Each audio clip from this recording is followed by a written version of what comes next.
On est là avec Pat Pasford. Pat Pasford, c'est une anthropologue qui travaille depuis 40 ans sur une méthode qui s'appelle la méthode de l'équivalence. Pat, peux-tu nous expliquer comment cette méthode est née et quels sont ses éléments fondamentaux?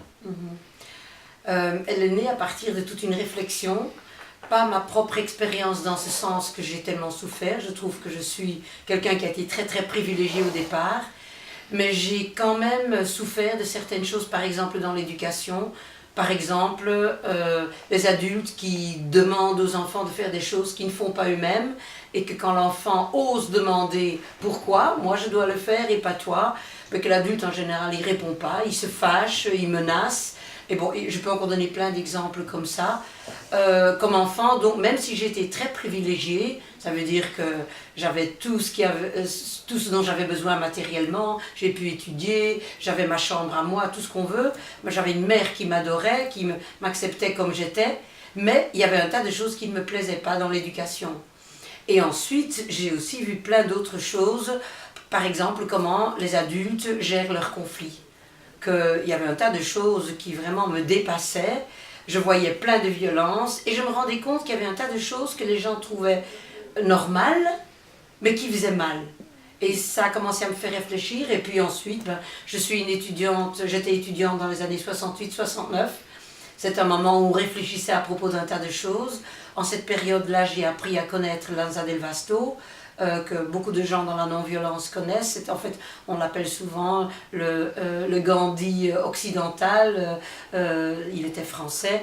Bon, j'ai été dans cette communauté, j'ai appris plein de choses là-bas. Et en fait, j'ai appris, mais en même temps, je me suis posé plein de questions. Et ce sont ces questions qui m'ont le plus poussé, en fait, à essayer de mieux comprendre. Et donc, j'ai commencé avec l'éducation de mes propres enfants. L'aîné a presque 40 ans.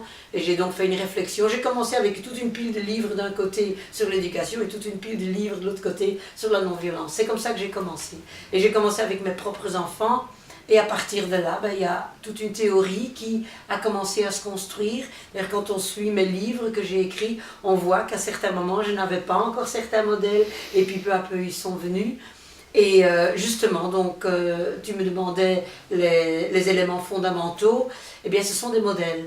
Et à mon avis, ce sont des modèles très simples, très clairs, dans lesquels on se reconnaît si facilement. Et ça permet justement d'aller mettre des théories en pratique. Donc ça aussi, c'était une chose qui me manquait au début, quand je commençais avec mes propres enfants.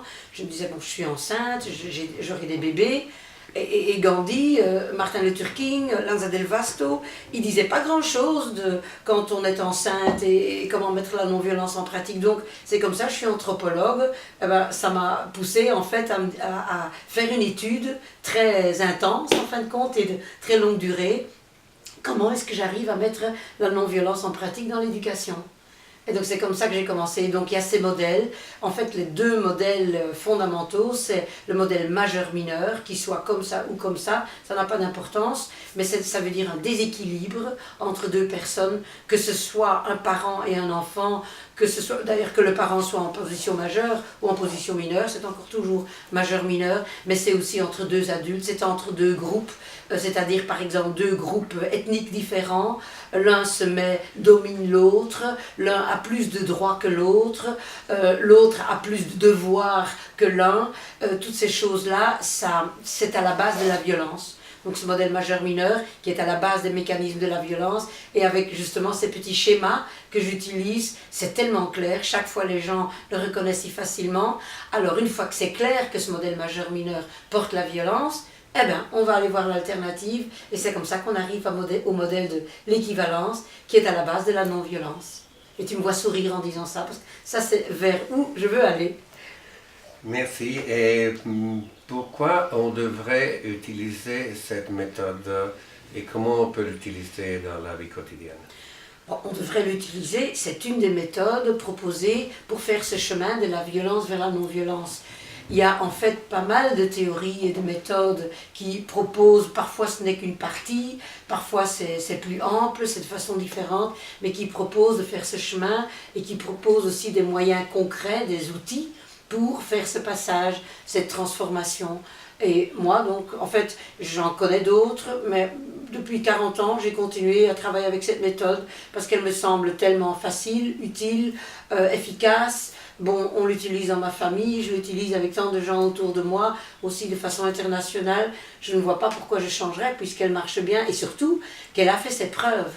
Parce que je me dis par exemple, mes propres enfants, il n'y en a que 2, je sais, entre-temps il y a des petits-enfants aussi, mais je l'ai utilisé depuis avant qu'ils ne sont nés.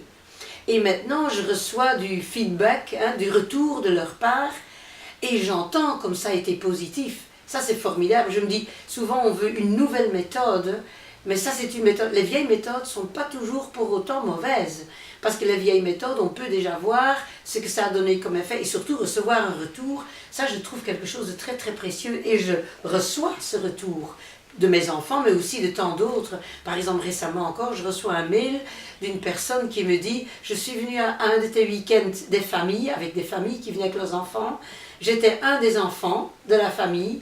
Maintenant, je suis adulte, j'ai moi-même 3 enfants, je suis éducatrice et je veux faire ceci, cela avec ton modèle. » Mais c'est incroyable, des gens qui ont vécu tout ça depuis si longtemps et qui continuent à porter ça et qui en voient l'utilité et qui veulent continuer à élargir et propager. Donc là, c'est bien clair que c'est fructueux quand on entend des choses comme ça.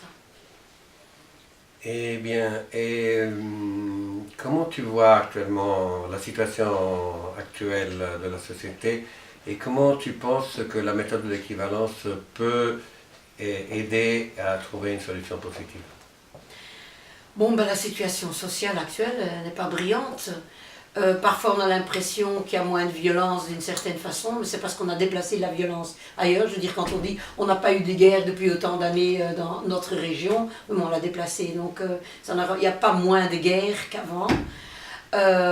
Ensuite, la violence, la non-violence entre les gens, ben, elle est différente. Je ne crois pas qu'il y en ait plus. Il y en avait beaucoup aussi avant. Souvent on l'a oublié, je veux dire, dans les familles. Bon, il y avait beaucoup qui étaient cachés, il y avait beaucoup qui ne sortaient pas, les gens n'osaient pas le dire. On pense rien qu'aux abus sexuels, par exemple. Maintenant, il y a un tas de choses qui sortent, mais c'est du passé, ça. C'est pas qu'il y a plus de violence maintenant, c'est des choses qui se sont passées avant. Donc, il y en avait plein. Je me rappelle aussi quand j'entends des personnes âgées maintenant qui parlent de ce qui se passait dans les écoles, entre les enfants. Mais c'est terrible ce qui se passait. Je ne crois donc pas qu'il y en a moins, plus, elle est différente. Elle a bougé. Et parfois, c'est difficile justement à voir de quelle façon, mais en tout cas, elle est bien présente. Il y en a plein de la violence, ça c'est sûr. Et souvent, c'est à cause de raisons économiques. Il y a un tas aussi des déplacements de gens. C'est pas que les réfugiés, par exemple, ils sont plus violents. Non, ils sont dans des situations économiques beaucoup plus difficiles. Et c'est pour ça, par exemple, que dans des prisons, on en trouve assez bien. Souvent, ils ne connaissent même pas la langue. C'est pas facile de trouver du travail quand on ne connaît pas la langue. Donc, il y a un tas de raisons. Donc, je ne crois vraiment pas que les uns soient plus violents que les autres. Certains sont dans des situations beaucoup plus précaires que d'autres. Je pense souvent, moi, j'étais privilégiée. Eh ben, c'est beaucoup plus facile pour moi, si j'ai par exemple été acceptée avec plein d'amour de ma mère, ben, quand je vais travailler dans les prisons, avec des détenus, ils ont tué, oui, mais il faut écouter leur passé. Par exemple, ils n'ont jamais été acceptés, appréciés par leurs parents, par leur mère en particulier. C'est terrible comme début dans la vie. Donc c'est avoir de la chance ou ne pas en avoir eu. Et à partir de là, ben, quand on pense ceux qui ont eu moins de chance, je me dis moi qui ai eu plus de chance, ben, c'est normal que j'essaye de partager cette chance en travaillant avec eux, en essayant de les aider à réparer des choses. Souvent il faut réparer un tas de choses. Mais donc à mon avis, c'est pas qu'il y a de bons et de mauvais, ou de meilleurs ou de moins bons. Non, non, non, non, non. C'est tout simplement les uns ont plus de chance que d'autres. Et souvent ça commence dans l'éducation. Est-ce que tu es accepté comme tu es? Ça veut dire, est-ce que tu réponds aux attentes de tes parents, des adultes autour de toi? Ça ne dépend rien que de ça. Et ces attentes peuvent être tellement différentes. Et tu dépends de ça. C'est terrible. Bon, alors moi j'ai eu de la chance et j'essaye d'aider d'autres qui ont eu moins de chance. Et il y en a beaucoup qui n'ont pas eu de chance et ça continue malheureusement. Et c'est pour ça que c'est tellement important d'y travailler. Parce qu'il y a tellement de gens qui continuent, par exemple, qui recommencent à avoir un couple, ils ont des attitudes, des comportements destructeurs l'un vis-à-vis de l'autre. On connaît les mécanismes qui vont en sortir, qui sont en train de se développer. Eh bien, ils sont en train de les concrétiser. Et il y a des enfants qui rentrent là-dedans. Et ça se répercute sur les enfants et on a recommencé. Donc c'est tellement important d'essayer d'apporter ces outils à toutes ces personnes qui vont faire qu'il y a une nouvelle génération dans une certaine mentalité. Essayons d'aider que cette nouvelle génération soit moins dans une mentalité destructrice. C'est trop dommage. Ce n'est vraiment pas que les gens sont mauvais, mais ils ne savent souvent pas comment faire autrement. Quand ils se sentent attaqués, ils se sentent agressés, eh bien, ils réattaquent à leur tour. Il y a moyen de faire autrement. Mais si on ne sait pas comment faire autrement, si on ne sait même pas que c'est possible de faire autrement, eh bien c'est reparti.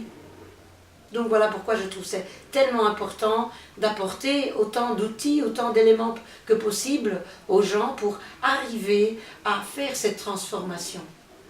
Parce que je crois que vraiment la plupart ont de bonnes intentions, surtout au départ. Après, parfois, il y a de mauvaises intentions qui viennent parce qu'ils ont été tellement blessés, ils veulent se venger ou ils veulent essayer de se décharger. Mais ce n'est pas au départ que les enfants, je travaille beaucoup avec des enfants, ils n'ont pas de mauvaises intentions. Mais ils essayent de survivre, ils essayent d'être acceptés, ils essayent d'être reconnus. Eh bien, je le comprends, c'est sûr. Et pour terminer, quels sont tes souhaits pour l'humanité dans le futur? Mais je crois que c'est assez clair dans ce que j'ai expliqué, c'est que je voudrais qu'il y ait moins de souffrance. Je voudrais qu'il y ait moins de misère. Je ne m'occupe pas autant, aussi un peu, mais du niveau écologique, économique. Il y a plein de terrains sur lesquels on peut travailler. Moi, je m'occupe surtout de ce terrain-là, et il est déjà énorme, au niveau psychologique, comment nous nous comportons avec nous-mêmes, pour commencer, avec les autres. Et ça veut dire que j'essaye de construire une base aussi large que possible, aussi solide que possible, qui peut porter une mentalité et une société beaucoup plus non-violente, beaucoup plus paisible. Le mot, parfois c'est comme si c'était calme. Non, non, il peut y avoir plein de vie et d'énergie. Non, non, pas paisible, mais pleine de paix. Ça veut dire que les gens se sentent mieux. Et de cette façon aussi puissent mieux traiter les autres. Et surtout vers une nouvelle génération, vers toutes ces nouvelles générations. Ne pas recommencer. Moi aussi j'ai commencé, j'ai pris l'occasion quand mes enfants allaient venir. C'est une bonne occasion souvent, quand il y a de nouvelles vies qui arrivent. Bon, ce n'est pas encore facile, il y a plein de choses à changer, mais c'est une bonne occasion. Donc je voudrais en fait plus travailler avec des gens qui vont devenir parents, ou de jeunes parents le plus vite possible, pour justement essayer qu'avec cette nouvelle génération, qu'on puisse vraiment construire à une autre société, un autre monde, plus constructif, plus heureux, plus harmonieux. Mais ça ne veut pas dire qu'il n'y aura pas de conflit. Ça veut dire que régulièrement, bien sûr, il y a plein de différences d'opinions, des opinions différentes. Mais ça n'est pas un conflit. On peut très bien le gérer d'une façon équivalente au lieu de partir dans ce majeur-mineur tellement destructeur que chacun essaye d'avoir raison et que l'autre, on essaye de dire qu'il a tort. Donc oui, c'est essayer de travailler, d'aider à travailler à cette société pour que le monde devienne en effet qu'il y ait moins de souffrance. C'est terrible de voir des gens qui souffrent et souvent qu'on se dit mais ça aurait pu se passer autrement. Mais entre-temps ça s'est accumulé pendant autant d'années, c'est terrible le résultat. Donc si je peux aider à ça, ça me rendrait très heureuse. Merci bien. Merci Olivier.